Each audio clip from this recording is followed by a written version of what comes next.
Welcome to Pindar Poetry. We hope you learned something new.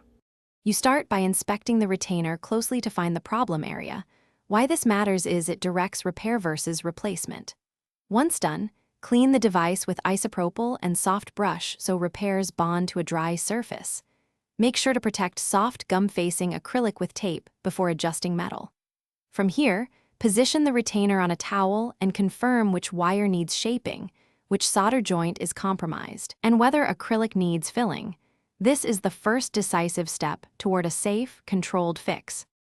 Now you shape and secure the metal components because accurate wire tension restores retention and comfort.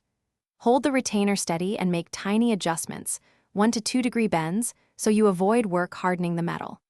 If a clasp is loose, compress the loop gently, then test fit in the mouth to confirm retention. And if a solder joint fails, apply a short-term dental adhesive to stabilize the part. Once the metal feels correctly tensioned, re-evaluate alignment and move to final fixes. Finish by smoothing and sealing because comfort and hygiene determine success. File any sharp metal burrs, polish the wire, and bond small acrylic chips with cold cure resin, following cure times so the repair hardens properly. Make sure the retainer seats fully and that you can tolerate it for 10-15 minutes. If pressure causes persistent pain or the device loosens repeatedly, stop using it. In that case, consult your orthodontist. Professional soldering or a new fabrication will be safer and longer lasting. Thanks for watching. Consider subscribing if we helped you.